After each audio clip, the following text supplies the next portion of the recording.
ఈ గ్రామ సభలు పెట్టిర్రు.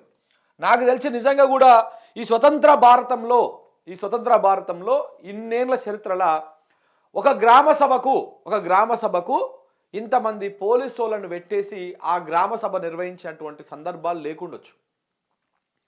కానీ మొట్టమొదటిసారి దేశ చరిత్రలో, రాష్ట్ర చరిత్రలో, ఉమ్మడి రాష్ట్రంలో కూడా ఇలాంటి దుస్థితి ఉండలే. కానీ మొట్టమొదటిసారి గ్రామ సభలకు పోలీసుల పహారా పెట్టిరు. ఎంత దరిద్రమైనటువంటి పరిపాలన తెలంగాణ రాష్ట్రంలో నడుస్తూ ఉందో దీనికి ఒక బెస్ట్ ఒక చిన్న మచ్చుతున్న లాంటిది అనమాట అది.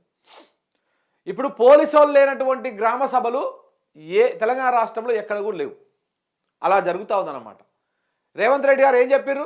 గడిల గోడలు బద్దలు కొట్టడం, కంచెలు తొలగించడం అని చెప్పేసి ప్రగతి భవన్ ముందున్నటువంటి కాంగ్రెస్ నాయకులు వేసినటువంటి కంచెలనే తొలగించి ఒక ప్రచారం చేసుకోరు. పిఆర్ స్టంట్ ప్రచారము, అదొక డంబాచారం కొట్టుకొని పోని అది తీసేసి అందులో రేవంత్ రెడ్డి ఉంటున్నా అంటే లేడు. మళ్ళా అందులో ఎవరు పెట్టిండు? దళిత నాయకులను పెట్టిండు.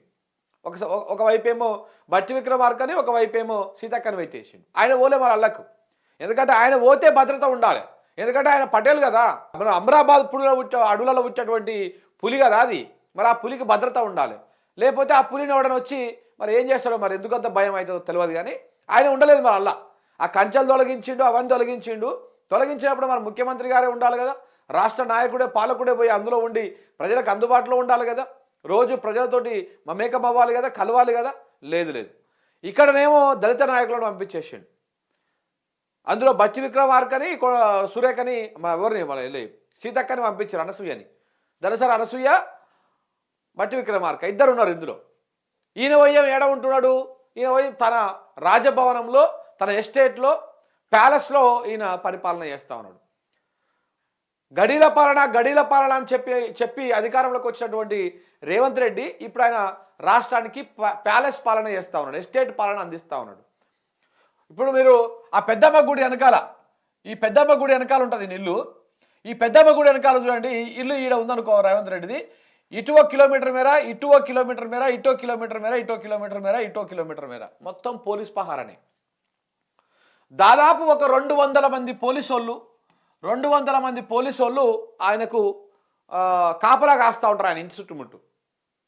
ఏంపీ కట్టగడుతున్నాడు 200 మంది పోలీసోళ్ళు, వాళ్ళకి జీతాలు ఎందుకు దండగా. ఇది రేవంత్ రెడ్డికి చేస్తున్నటువంటి ఘనకార్యం.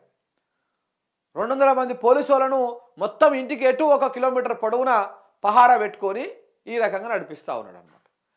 చెప్పింది ఏంటిది? నేను ప్రజాపాలన తీసుకొచ్చినా, ఇందిరమ్మ రాజ్యం తీసుకొచ్చినాము, మార్పు చేసినాము, గడిలను బద్దలు కొట్టినాము, కంచెలు తొలగించినాము అని చెప్పేసి ప్రచారం చేసుకున్నారు. చివరికి ఏమైంది? అది అసలైన గడిల పాలన ఇప్పుడు చూస్తూ ఉన్నాం, అసలైన ఎస్టేట్ పాలన ఇప్పుడు చూస్తున్నాం, అసలైన నియంత పాలన ఇప్పుడు చూస్తూ ఉన్నాం. తెలంగాణ ప్రజలుగా మనం ఇప్పుడు చూస్తూ ఉన్నాం. గ్రామ సభలే దానికి నిదర్శనం.